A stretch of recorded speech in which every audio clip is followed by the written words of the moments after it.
PM Modi एक बार फिर से जनता की अदालत में पेश होने वाले हैं। तब जनता उनके कामकाज का हिसाब किताब करेगी। इस रिपोर्ट कार्ड में उनके 2019 से वादों को भी चेक किया जाएगा। साथ ही बीजेपी के उन मुद्दों को भी जांचा जाएगा जो उसके मूल एजेंडा में शामिल रहे हैं।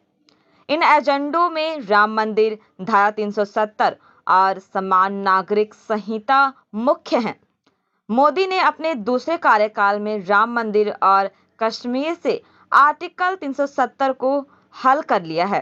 अब सिर्फ यूसीसी बचा है। राम मंदिर के निर्माण और आर्टिकल 370 को निष्प्रभावी करने के बाद अब बहुत लोगों को लग रहा है कि बीजेपी सरकार यूनिफॉर्म सिविल कोड के अपने वादे को पूरा करेगी। माना जा रहा है कि 2024 से पहले पीएम मोदी अपनी पार्टी की तीसरी कसम को भी पूरा कर सकते हैं।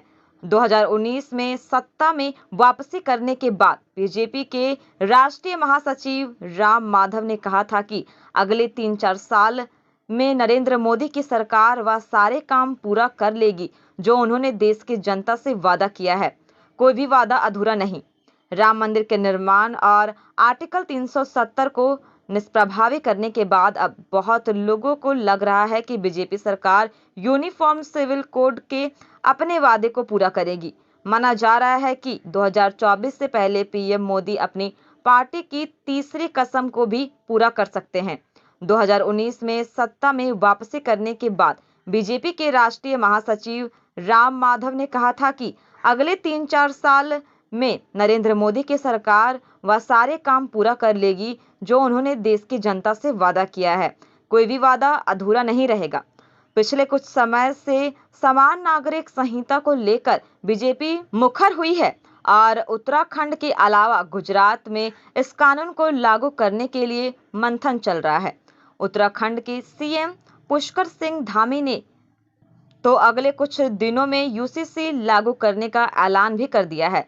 तो क्या यह माना जाए कि नई संसद से पहले बिल के रूप में मोदी सरकार समान नागरिक संहिता बिल पेश करने वाली है, या देखना बाकी होगा। यूनिफॉर्म सिविल कोड का मतलब है देश में हर नागरिक के लिए एक समान कानून। देश में अलग अलग धर्मों के लिए अलग अलग पर्सनल लॉ है।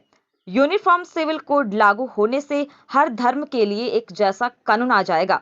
हिंदू हो, मुसलमान, सिख या ईसाई, सबके लिए शादी, तलाक, पैतृक संपत्ति जैसे मसलों पर एक तरह का कानून लागू हो जाएगा। शादी, तलाक, पैतृक संपत्ति जैसे मसलों पर एक तरह का कानून लागू हो जाएगा।